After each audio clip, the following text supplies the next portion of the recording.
Olá, boa noite, meu querido aluno, minha querida aluna. Tudo bem com vocês? Espero encontrá-los aí todos animadaços para essa noite, para nós começarmos aí mais um encontro do nosso curso de Redação Nota 1000, e hoje com um momento bastante prático, bastante objetivo, para entender bem o que é uma proposta de redação do Enem, as partes constitutivas do texto dissertativo, os critérios de correção, o que vai ser avaliado, o que a banca espera de você ao longo da tua redação, como é que vai chegar do zero aos 1000 pontos, e também o primeiro tema de redação para você produzir. Eu vou colocar aí no chat o e-mail para que você possa enviar a tua redação, para que eu possa corrigir. Muita gente me achou nas redes sociais durante a semana, mandou para mim já a redação, eu corrigi, devolvi textos maravilhosos, fiz as observações e correção, não atribuí nota nas redações que eu corrigi essa semana. Por quê? Porque eu não tinha ainda passado os critérios e não tinha mostrado para vocês o sistema de avaliação da prova do Enem, da redação do Enem. Na semana que vem, e você pode mandar durante a semana para mim, até na terça-feira da semana, na quarta-feira da semana que vem, eu vou te dar o feedback, sempre dentro do próprio texto, com as observações, para você já ir implementando, melhorando o seu texto, e você pode daí reescrever essa redação que eu vou te mandar corrigida, mandar para mim para uma nova correção, e toda semana vai ter um tema novo para a gente ir discutindo.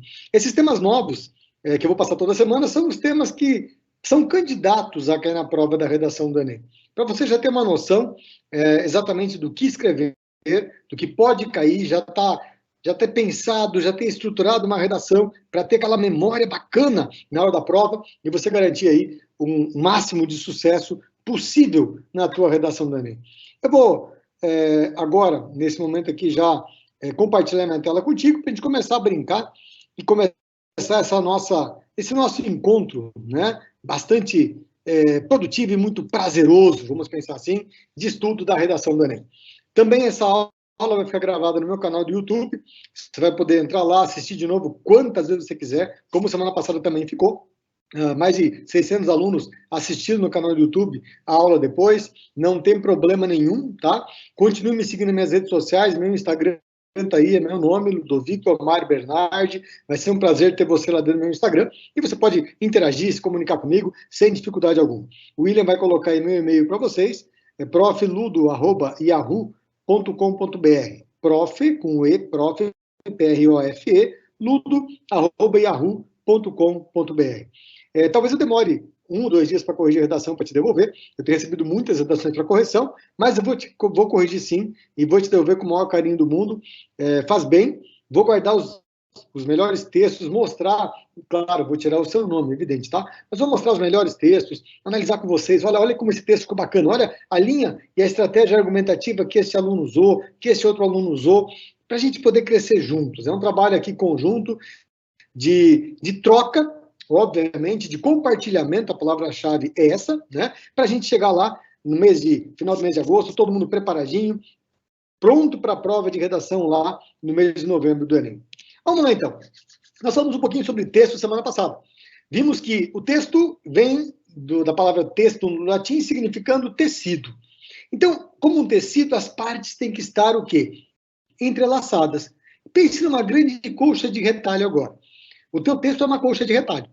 Cada parágrafo tem que ter um fiozinho puxando para o próximo, para que ele se torne, de fato, uma construção única. Nós chamamos isso de tessitura. Tessitura é a base de um tecido, para que tenha, de fato, um começo, meio e fim. Por isso que a dissertação tem o quê? Introdução, desenvolvimento e conclusão. Você vai entender hoje o que é a dissertação e, o mais importante, o que é o gênero argumentativo dentro do processo de dissertação. Então, quais são os critérios que eu posso usar para definir a textualização, né? Ou seja, o que dá o aspecto de texto a uma produção escrita? Ou mesmo a uma produção que seja mista entre palavras escritas e imagens, né? Uma coisa bastante simples forma esse critério de textualização. E essa coisa simples é o quê? O texto tem que ser um objeto que espelha relações dentro de um específico contexto histórico. Lembra que nós falamos sobre discurso semana passada? O que é discurso? É um ponto de vista. Então, o leitor do teu texto, da redação do Enem tem que entender exatamente esse ponto de vista e o desenvolvimento, o desenrolar dele, parágrafo a parágrafo, para que seja, de fato, um todo significativo. E, portanto, espelhe essa relação de sentido, de ponto de vista, de posição sua. E o mais importante, no caso do Enem, um projeto de intervenção social. Ou seja, a coisa não está boa. Eu concordo que a coisa não está boa. Beleza. O que você vai fazer para melhorar? O que você faria se tivesse em sua mão decidir o que fazer de diferente, né, frente a essa temática de interesse social, de interesse coletivo, que a prova do Enem coloca em discussão para você na prova de redação. Vamos brincar um pouquinho? Vamos pensar comigo aqui esse belo texto chamado Uma Declaração de Amor, né? Vamos ler então. Não te amo mais. Estarei mentindo, dizendo que ainda te quero como sempre quis. Tenho certeza de que nada foi em vão. Sinto dentro de mim que você não significa nada. Não poderia dizer mais que alimento um grande amor. Sinto cada vez mais que já te esqueci. E jamais usarei a frase eu te amo. Sinto, mas tenho que dizer a verdade. É tarde demais. Professor, você pirou o cabeção? Você falou para mim que era uma declaração de amor e você tem aqui um texto que está desconstruindo o amor de uma pessoa pela outra.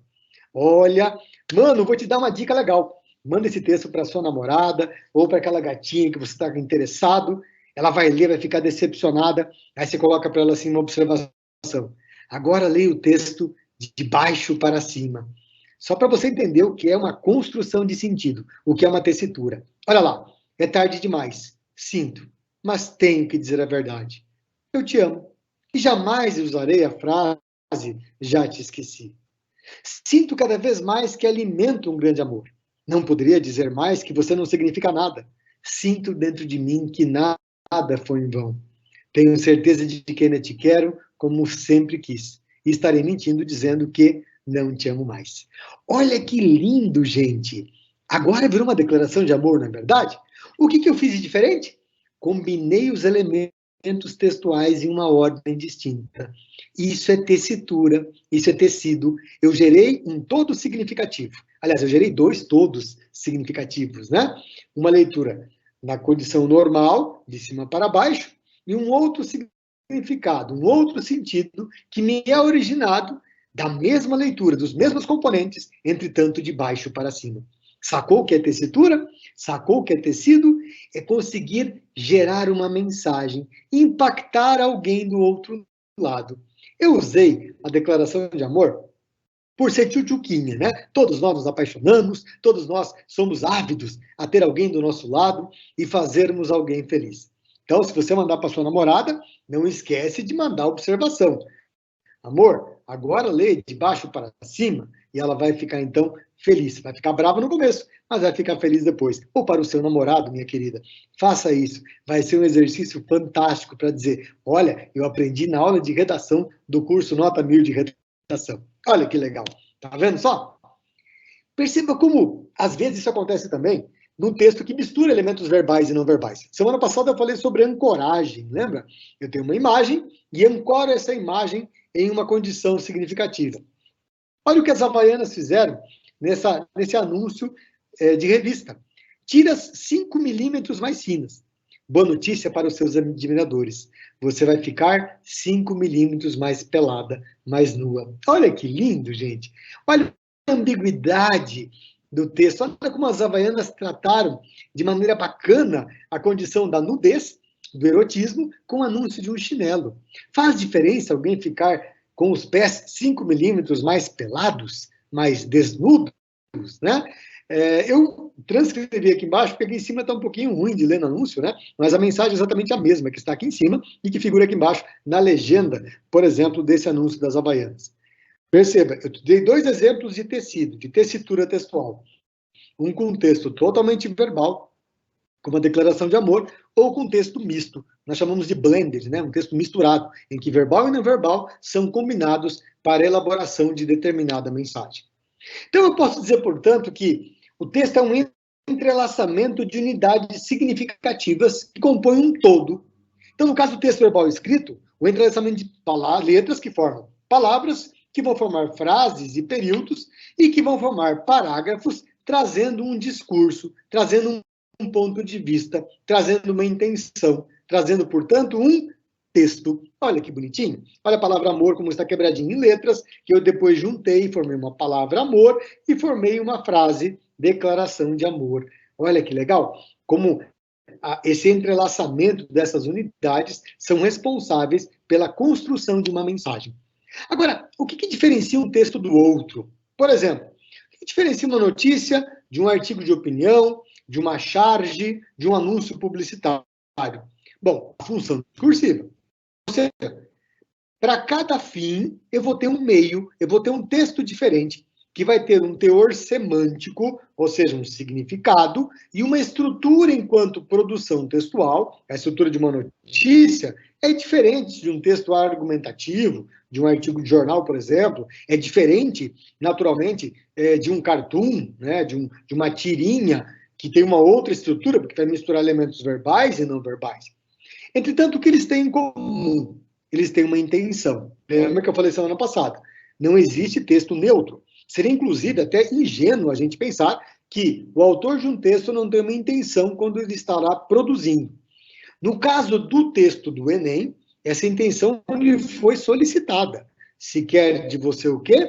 Um texto argumentativo. Ou seja, um texto em que você apresente uma opinião, que você a sustente com os argumentos que vão fazer parte do desenvolvimento, e na conclusão, que você apresente um projeto de intervenção social. Ou seja, o que fazer para mudar aquela realidade que está ali sendo discutida. Então, o autor tem uma intenção e o leitor tem uma visão de mundo. Isso é muito importante. Por que é muito importante? Porque a visão de mundo do leitor vai determinar o que nós chamamos de coerência. Será que o que você, enquanto aluno, está afirmando numa redação tem sentido fora das linhas ou das margens do seu texto? Será que eu posso entender aquilo como factível, como executável? Vou dar um exemplo de uma redação que eu corrigi nesse final de semana.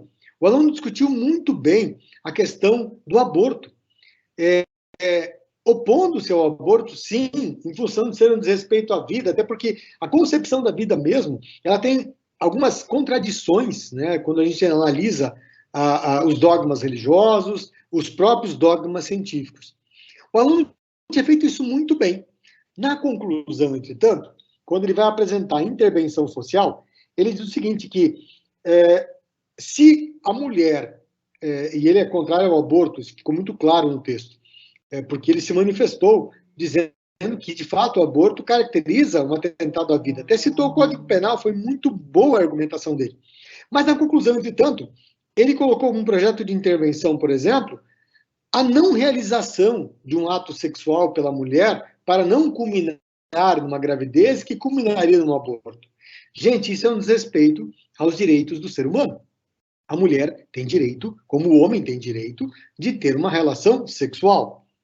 Será que se esse mesmo aluno tivesse, por exemplo, colocado na intervenção a possibilidade de uma educação sexual em casa, uma campanha educativa, discutir, levar esse assunto para a mesa, discutir na família, discutir na mídia aberta, discutir na escola, será que não seria mais ponderado do que proibir o ato sexual de uma pessoa? Perceba, o texto estava muito bom, até chegar na conclusão. Por quê? Porque essa visão de mundo e essa intenção do autor, eu entendi plenamente. Ela até faz sentido, mas ela desrespeita um direito de todas as pessoas, que é o direito sobre o seu próprio corpo, que ele é primário. E ele se faz contraditório à condição, e concordo com ele, nós não temos direito de decidir sobre uma outra vida, mas também eu não posso me tolir da prática de um ato sexual, até porque existem medidas ou elementos contraceptivos que são, inclusive, gratuitamente distribuídos, como camisinha, por exemplo.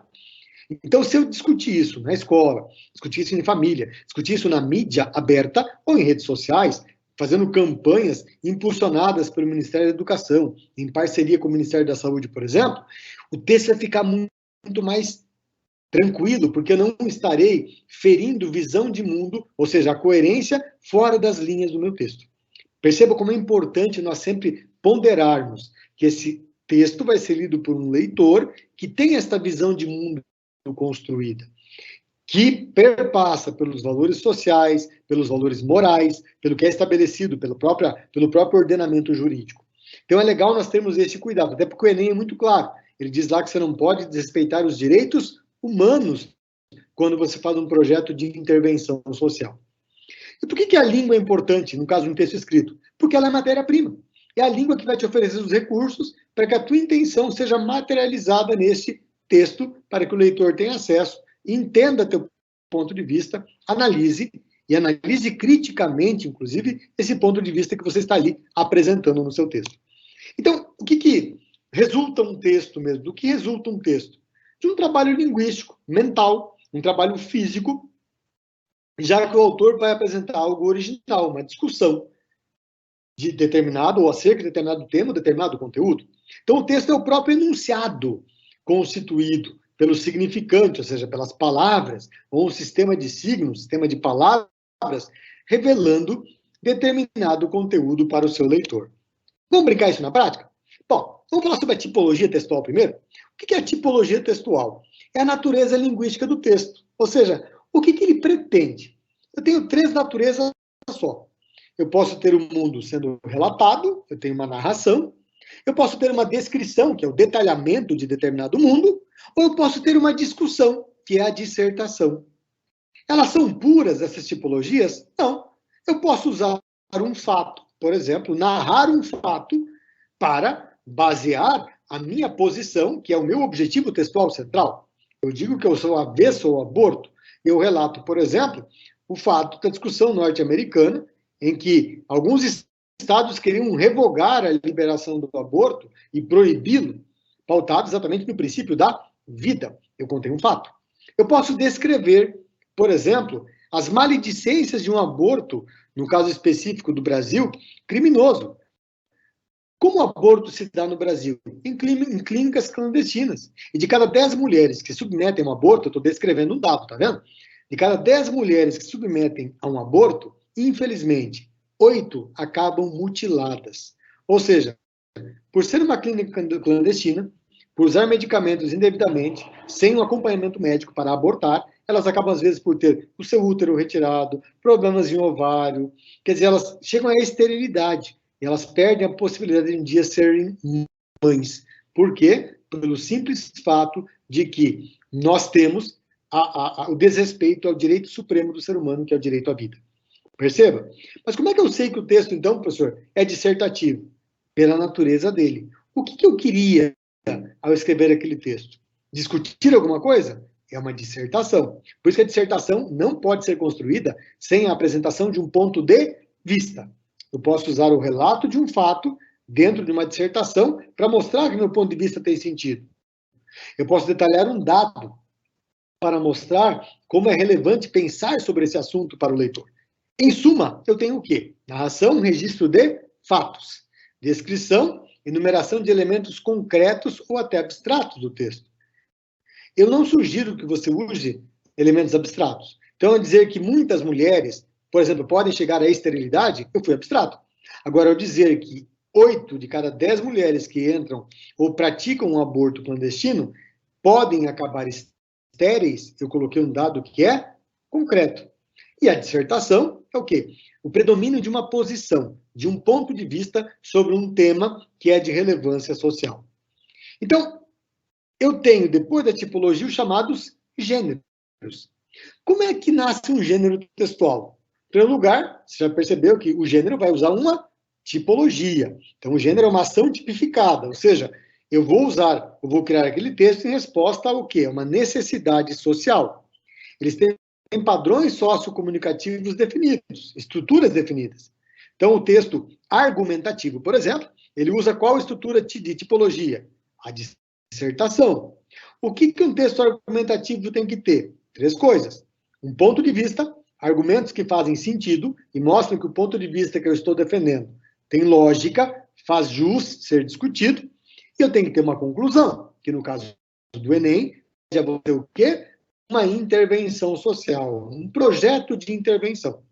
Então, assim nasceu, gente, o bilhete, que é pai da carta, por exemplo.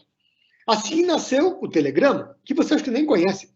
Hoje, O que o Telegrama tinha de especial? O Telegrama usava no máximo X caracteres. Você pagava por caractere, por letrinha usada no Telegrama. Se você olhar para o Twitter é o filho moderno do Telegrama. Porque lá você tem 280 caracteres, não mais do que isso, para dar uma determinada mensagem. Então perceba que os gêneros, eles são voláteis. Eles vão se substituindo.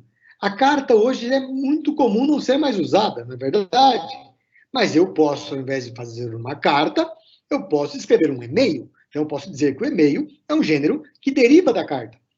E normalmente, quando eu escrevo uma carta para alguém, eu estou contando alguma coisa. Como eu escrevo um e-mail para alguém, eu posso estar contando alguma coisa. Então, uma carta, um e-mail, eles podem usar da tipologia narrativa. Mas eu também posso me posicionar numa carta, eu posso discutir alguma coisa. Eu posso me posicionar em um e-mail, não concordando com alguma coisa. Nesse caso, esta carta ou este e-mail vão usar qual tipologia? A dissertação. Mas vão ter uma estrutura. O e-mail não tem data? Tem. Não tem destinatário? Tem. Você não coloca para quem que vai ser enviado o e-mail? Não tem um assunto? Tem. E isso é o elemento o quê? O elemento estético ou a estrutura definida para aquele determinado gênero. Ok? Então vamos lá. Vamos brincar com dois gêneros textuais que você vai encontrar muito no Enem. Seja para você escrever, que é o artigo de opinião, ou seja, é um texto argumentativo, ou seja, uma notícia. Então, quando eu pego um artigo de opinião, o que eu tenho que lembrar? Ele vai desenvolver um tema expondo uma ideia, que é a base do texto argumentativo do Enem. Claro que ele vai ter um elemento aquém, porque não é só uma posição, ele tem que fazer o leitor pensar por um prisma que ele não havia pensado antes. É isso que tem de importante um artigo ou um texto de opinião. Claro que ele vai ter uma limitação informativa. Quando eu estou discutindo um assunto ou uma problemática, o meu objetivo não é informar, é discutir. Eu usei um fato, muitas vezes, para fazer o quê? Simplesmente para poder fazer com que a minha posição tenha sentido. Quando eu pego uma notícia, já mudou tudo. A notícia tem um caráter o quê? Informativo. Ela pode estar na televisão, pode estar no rádio, pode estar no jornal, pode estar na revista. Ela vai ter tudo que uma narração tem. A notícia tem personagem? Tem, é quem viveu o problema. Tem cenário? Tem um espaço. Onde aconteceu o troço? Não é isso? Tem tempo? Sim, que dia aconteceu o fato? Claro que a notícia tem um caráter objetivo, diferente de um romance, por exemplo. O romance é longo, tem 300, 500. Se você pegar o romance do Victor Hugo, chamado Os Miseráveis, tem 6.000 páginas escritas, gente. A notícia tem o quê? 3 parágrafos. A notícia se pauta no que nós chamamos de uma pirâmide invertida. Ou seja, eu começo das informações mais importantes para as menos importantes. Por isso que toda notícia, no primeiro parágrafo, obrigatoriamente responde as perguntas: o que, quem, quando, onde, como e por quê. Nós dizemos na linguagem jornalística que isso se trata do lead, que são essas informações prioritárias. Vai aparecer dentro da manchete, né? Acidente na Via Dutra mata 6 pessoas. Aí vem o fato, né? Ontem, às 14 horas, o caminhão acaba por colidir com 2 carros e, infelizmente, nesse acidente, ocorreu a morte de 3 pessoas. O motorista estava embriagado, de modo que esta foi a causa para o acidente e, naturalmente, lamenta-se uma atitude de uma pessoa como essa. Ponto. Isso é uma notícia. Perceba, eu escrevi curtinho e o meu objetivo era o quê? Informar. Apareceu o quê, quem, quando, onde, como e por quê. A notícia é um texto de tipologia narrativa. Eu contei um fato. Diferente do artigo de opinião ou do texto argumentativo do Enem, em que você vai ter que opinar sobre fatos acontecidos. Então, o teu objetivo na redação do Enem não é informar nada a ninguém, mas sim você usar, às vezes, um fato, e aí o lead é importante. Como é que eu uso uma narração dentro de uma dissertação? Como é que eu uso um fato para argumentar? Eu tenho que primeiro lembrar que o fato tem que responder essas perguntinhas básicas: o que, quem, quando, onde, como e por quê. E aí você analisa esse porquê dentro do teu ponto de vista. Olha que bacana, começamos a brincar. Por isso eu posso dizer que todo assunto tem um tema. O que é o tema? É o motivo, é o que provocou o texto. É a ideia central. Então, se o meu tema de redação é, por exemplo, a violência contra a mulher, opa, eu tenho um motivo sobre o qual eu vou escrever. Se o tema, por exemplo, é a liberação ou não do aborto, eu tenho ali um motivo sobre o que eu vou escrever. Então, o tema, ele leva ao desenvolvimento de ideias, que vai acontecer de que forma? Encadeando fatos, raciocínios, percepções, vivências pessoais, frases de pessoas que já viveram, que são de alto efeito. Eu li várias redações fantásticas, em que apareceram citações de frases de Martin Luther King, por exemplo, filosofia, apareceu lá 2 ou 3 filósofos que os alunos citaram, fantástico.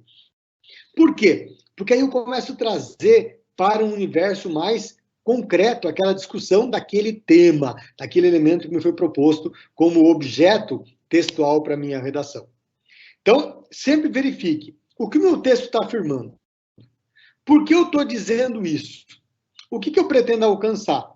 Sempre no Enem você tem que lembrar que você tem que alcançar o quê? O convencimento do leitor do seu ponto de vista. E o mais importante, conseguir apresentar um projeto de intervenção social lá na conclusão da sua redação. Ok? São elementos bem importantes do teu texto. Ó, isso acontece no texto publicitário. Olha só essa imagem aqui, stop. Né? Olha para o stop em cima da casa lá. Qual o tema dessa imagem, dessa foto? Bebida e direção. O cara que bebe vai ver o mundo distorcido, vai parar na casa do coitado lá parado, vai quebrar a fuça lá naquela condição, porque ele não consegue pensar em linha reta. Ele fez uma curva reta aqui, né? Olha que legal. Eu usei elementos verbais e não verbais aqui para gerar um tema. Discutir bebida e direção. O que é o assunto? São as ideias, a matéria de ideias que você usa para mostrar determinado conteúdo para a pessoa. Olha um exemplo aqui de um bilhete, né? E às vezes, olha que legal, você usa um assunto para revelar um outro tema à pessoa. Olha que lindo, gente. Sua mãe tirou a sorte grande. Ganhou o direito a um genro perfeito. Retire seu prêmio na mesa 57. Atenção, dependendo da escolha, você ganha direito a um super bônus. Quer dizer, olha o assunto. Ele mandou um bilhete informando a menina que a mãe dela ganhou, naturalmente, um prêmio. É só ela buscar na mesa 57. Quem é esse prêmio? É ele. O tema é conquista. O assunto é o que usou-se para revelar determinado tema. Ou seja, o assunto é a matéria que gerou as ideias para que a pessoa percebesse essa temática que está ali envolvida dentro desse bilhete, por exemplo. Então, aí nós chegamos ao conceito de mensagem, né? Então, o assunto ele tem que ter um começo, meio e um final. Introdução, desenvolvimento e conclusão. Independente do gênero que você trabalhe. Então, a mensagem é a soma do quê? Tema mais assunto. Ou seja, tema mais informações. Informações são assuntos. Beleza? E o tema, no caso um texto dissertativo, é a apresentação dele somada a um ponto de vista, já que existe uma intenção de você convencer o leitor acerca de determinada posição que é sua. Quer ver um exemplo? Olha lá. Olha que textinho curtinho. Conto em letras garrafais, Marina Colasanti. Por que escolhi esse conto? Porque nem todo texto, por exemplo, no caso de uma narração literária, precisa ter fim. Uma piada, em geral, não tem. A Marina Colasanti também não tem fim. Olha lá. Todos os dias esvaziava uma garrafa, colocava dentro sua mensagem e a entregava ao mar. Nunca recebeu resposta, mas tornou-se alcoólatra. Olha que triste, gente. Não tem um final. Você deduz o tema. Puxa, motivo da solidão, fez com que ele se tornasse alcoólatra, ele sentiu a pessoa abandonada, largada das traças, tadinha. E a pessoa que escreveu esse conto precisava de ajuda, pedia um socorro. Como não houve socorro, e ele precisava das garrafas, ele acabou bebendo o tempo todo para poder ter a garrafa como um objeto de comunicação com o mundo exterior. Perceba como o tema ficou implícito. Né? Então, eu posso, sim, num texto narrativo, numa piada, por exemplo, num texto literário, até me dar o luxo de não encerrar determinada sequência ou assuntos que eu estou reunindo. Na dissertação do Enem, você não pode fazer isso. Você vai tirar 0. Você tem que cumprir introdução, desenvolvimento e conclusão. E mais, na conclusão, mostrar um projeto de intervenção social. Outro exemplo aqui de um bilhete que tem começo, meio e fim. Marcelo, precisarei ir ao mercado. Quando acordar, tome seu lanche e arrume sua cama. Até logo, mamãe. 2/8/2021. Ou seja, o Marcelo, no dia 2 de agosto, ao acordar, recebeu as instruções da mãe. Sabe onde ela está e o que ele precisa fazer desenhado para ele já. Por que esse texto tem a construção de começo, meio e fim e o conto não tem? Porque o objetivo da mãe do Marcelo é informar algo para ele. Perceba o grau da objetividade da informação quando você constrói, por exemplo, um texto que está fora de um universo literário ou um universo irônico, de humor, como um xiste ou uma piada, como nós falamos em português, né? Como é que a redação do Enem é? E por que ela é importante? Em primeiro lugar, se fizer um cálculo matemático simples, como a redação vale de 0 a 1000, você vai perceber que 20% da tua média do Enem pertence ao peso da redação. Segundo ponto, ela tem que ser feita no formato dissertativo argumentativo.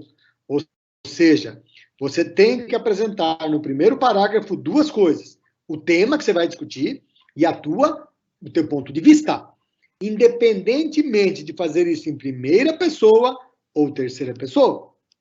Exemplo. Você pode começar um texto do tipo: muito se discute acerca do aborto no Brasil. Defendê-lo, entretanto, é um desrespeito ao direito sumário à vida de qualquer ser humano. Afinal de contas, a partir da concepção, ou seja, da fecundação de um óvulo por um espermatozoide, ali já existe vida. Eu usei terceira pessoa. Falei que o tema era aborto, falei que eu sou contrário por uma frase forte, dizendo que é um desrespeito à vida defender o aborto, e deixei claro para o leitor isso. Poderia fazer em primeira pessoa. Entendo o aborto como factível de discussão, porém discordo plenamente da sua legalização, por desrespeitar um direito sumário à existência de uma pessoa que não pode se defender, e ela já foi concebida a partir do momento que houve simplesmente o quê? A fecundação de um óvulo por um espermatozoide. Eu usei a primeira pessoa, mas eu apresentei igual o tema, aborto, e uma posição. Lembra que isso é a base de um texto dissertativo, ok? Claro que depois eu tenho que mostrar por que essa minha posição tem sentido. Eu posso usar um fato, eu posso usar um dado estatístico. Por exemplo, eu falei agora há pouco, de cada 10 mulheres que submetem a um aborto clandestino, 8 têm mais do que chances reais de conseguir a esterilidade em função de um não acompanhamento médico. Olha que legal. É forte esse argumento? Mostra que eu tenho razão em ser contrário ao aborto. Olha que bacana. E no final, eu preciso fazer o quê? Uma proposta, na minha conclusão, de intervenção social. Como é que eu vou intervir no aborto? Eu posso discutir medidas ou leis mais duras, mais rígidas sobre o aborto, criminalizando não só a mulher, mas também o pai desta criança que normalmente é o grande responsável pela indução desta menina ao aborto, como também da própria clínica que praticou. E também posso partir para um outro lado, em campanhas de conscientização, em educação sexual nas escolas, em medidas tomadas em conjunto entre o Ministério da Educação e o Ministério da Saúde, trazendo a informação, porque a ignorância é o grande mal de todo e qualquer crime atentado à vida de uma pessoa. Ponto. Eu mostrei a intervenção. Tá vendo só? Então o Enem espera isso de você. Apresentação de um tema, um ponto de vista, argumentos que sustentem esse ponto de vista e uma proposta de intervenção que possa amenizar ou melhorar esta problemática que você acabou de discutir nos parágrafos anteriores. Então, o que vai ser avaliado no Enem? Você sabe que você vai ter 1000 pontos lá, não é isso?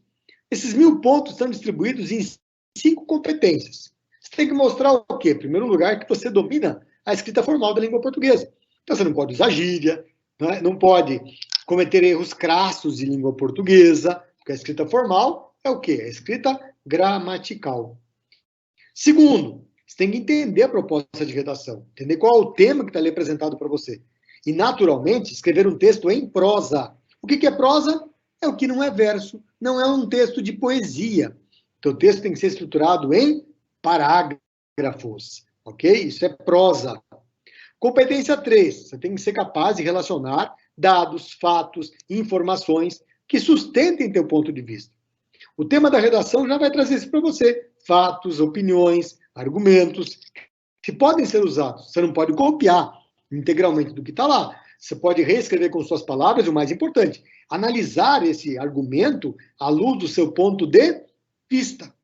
Depois, mostrar o quê? Que você sabe e domina mecanismos linguísticos para a construção da argumentação. A chamada coesão, dar costura ao texto. Então, eu vou começar o primeiro parágrafo argumentativo. Em primeiro lugar, por exemplo, vou começar a conclusão. Por fim, portanto. Olha que legal. São elementos de competência de mecanismos linguísticos. E, por fim, não esqueça disso, 200 pontos, só você criar a intervenção sem desrespeitar os direitos humanos, já vai te dar 200 pontos. Lembra da redação que eu falei que estava muito bem argumentada, uma introdução bem feita sobre a questão lá do aborto? Lá, aquele aluno perderia 200 pontos, porque a intervenção social que ele propõe desrespeitou os direitos humanos. Não tiraria 0 na redação, porque as outras 4 competências foram muito bem estruturadas. Ele mostrou domínio da língua formal, conseguiu reunir elementos que sustentassem a contrariedade dele ao aborto, usou mecanismos linguísticos que costuravam os parágrafos do texto. O único problema foi que ele, na intervenção social, mostrou certo desrespeito aos direitos humanos. Então, ele já poderia ter 800 pontos na redação. Claro, aí você vai ter a dedução conforme você cometa erros de português. Mas veja, erros de português não são o fim do mundo, valem só 200 pontos. Você tem 800 para garantir no resto da redação. Então, não dá para você olhar a redação a ferro e fogo do Enem. Perceba que está muito claro cada uma das competências que o corretor vai corrigir e vai levar em consideração para chegar à tua nota final dentro de 1.000 pontos, 200 para cada uma dessas competências, por exemplo. Agora, o que te dá 0 na redação? Fugir totalmente do tema. Então, o tema é sobre aborto, você discute, por exemplo, o sexo. O sexo, ele até está dentro da temática aborto como um argumento, mas ele não é o tema central. Não obedeceu o tipo dissertativo. Você escreveu uma narração, contar uma história, você vai tirar 0. Não cumpriu o número mínimo de linhas, que é 7 linhas. Então, tua redação tem que ter no mínimo 7 linhas. No mínimo 7. Se for uma redação em braille, quer dizer, alguém vai transcrever essa redação, tem que ser no mínimo 10. Copiar textos integrais da prova de redação. Inclusive, se tiver menos de 8 linhas, né? E não só da prova de redação, às vezes o cara pega da prova de linguagem e códigos lá, um texto que pode se encaixar na argumentação, ele copia integralmente o que está lá. Não pode. Mesmo que a frase seja forte, de efeito, de um filósofo, de um pensador, reescreva com tuas palavras isso. Se você usar palavrões, escrever impropérios, desenhos, escrever o hino do Palmeiras, você vai tirar 0. Usar sinais gráficos, botar uma flecha, botar lá, sei lá, um losango no meio da redação, você vai tirar 0. Escrever deliberadamente textos que estejam desconectados ao tema, ou usar argumentos desconectados ao tema, você vai tirar 0. Se identificar na folha de redação, fazer uma rubrica, escrever teu nome, não pode, vai ser 0. O texto foi escrito numa língua estrangeira, vai ser 0. Você deixar a folha em branco e escrever só o rascunho da redação, não vai ser corrigido. Letra ilegível, gente. A letra é uma coisa importante, ela tem que ser legível para o corretor. Também você vai tirar 0. E essas são as variáveis que podem dar 0 na tua redação do Enem. Então já está aqui bem claro para você o que você não pode fazer na redação do Enem. Tá vendo? Vamos brincar um pouquinho?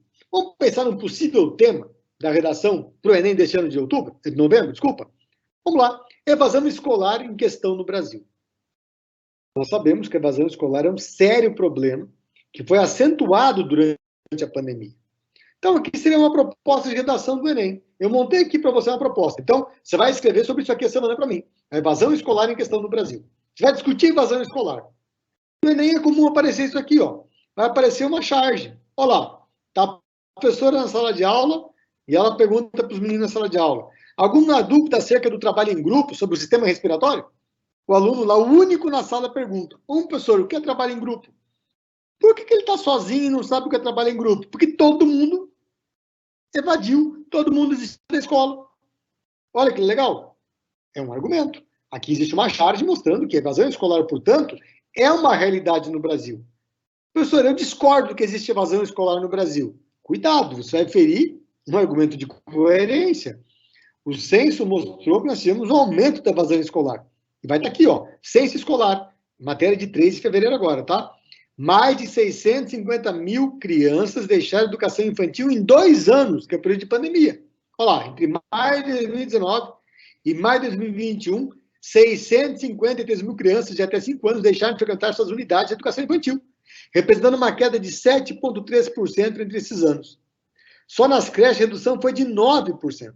Está no censo.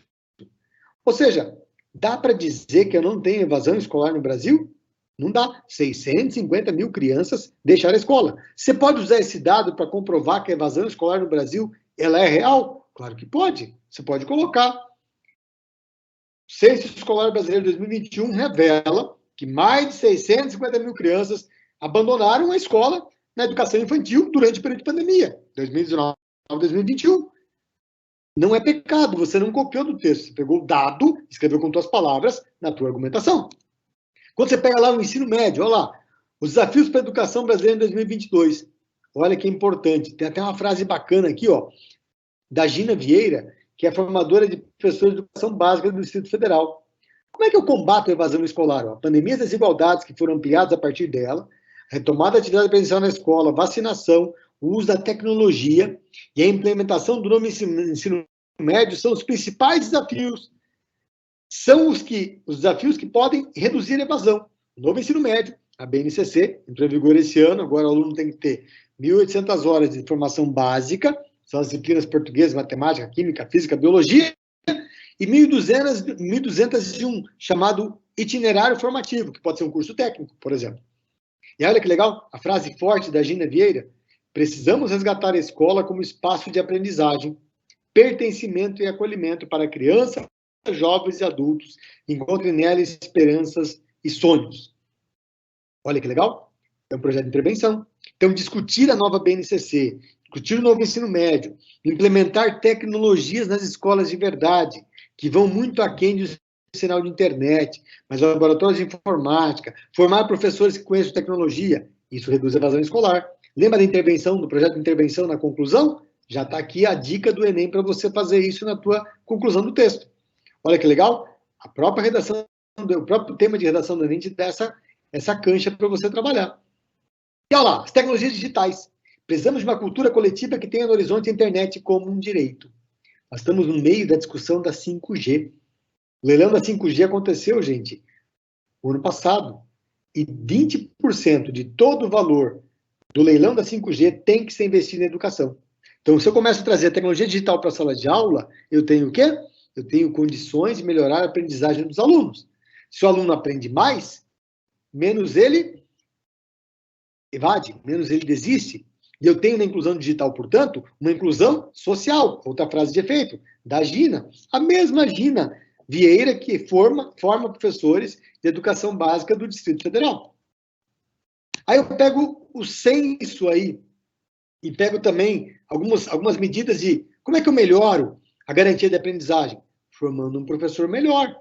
Ela dá a dica para você aqui, ó. Professores precisam fazer os estudantes do bem-estar deles para que eles continuem a estudar e continuar na escola como se estivessem tudo bem. Para isso, o professor tem que conhecer tecnologias. Ele tem que ser amparado. Ele não pode se sentir, como a gente viu na pandemia, impotente, desamparado, desesperançoso. Não tinha internet, ele não tinha computador, não tinha dinheiro para comprar, o Estado não preparou ele para isso. Olha que legal, de novo, investir em políticas públicas que melhorem a formação dos professores e garantam uma estrutura mínima tecnológica. Olha outro projeto de transformação, de mudança da sociedade, de intervenção na sociedade frente à evasão. E olha o ensino médio brasileiro aqui, gente. Olha que legal. Começou em 2023. O que é o novo ensino médio? É a BNCC, onde você tem 2 blocos. Um bloco de formação geral e um bloco de formação técnica. Então, as escolas precisam, e as comunidades escolares, que são as famílias, as chamadas APMs, né, Associação de Pais e Mestres, precisam se inteirar desse processo. Até porque em 2024, o novo ensino médio vai estar inteiramente implementado. E o próprio Enem vai ter um dia específico de prova só da formação técnica. E aí vem a proposta de redação. É exatamente assim que a tua redação do Enem vai aparecer. A partir da leitura dos textos motivadores e com base nos conhecimentos construídos ao longo da sua formação, redige um texto dissertativo, argumentativo e modalidade de escrita formal da língua portuguesa sobre o tema. A evasão escolar em questão no Brasil. apresentando proposta de intervenção que respeite os direitos humanos. Selecione, organize e relacione de forma coerente e coesa argumentos e fatos para defesa do seu ponto de vista. Dá para dizer que a evasão não existe no Brasil? Você viu que 650 mil crianças deixaram a escola. Se você pegar os dados do censo, gente, saiu isso ontem, na matéria de manhã, lá no Hora 1 da Notícia, que eu falei para vocês que é um bom jornal para assistir. 46% dos alunos do ensino médio abandonaram a escola em 2021, aliás, 2020, né? O censo foi em 2021, em função da pandemia. Olha que dois dados importantes para mostrar que a evasão existe sim.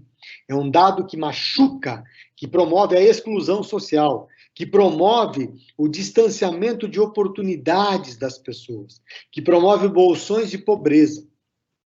Como eu venho intervir nisso?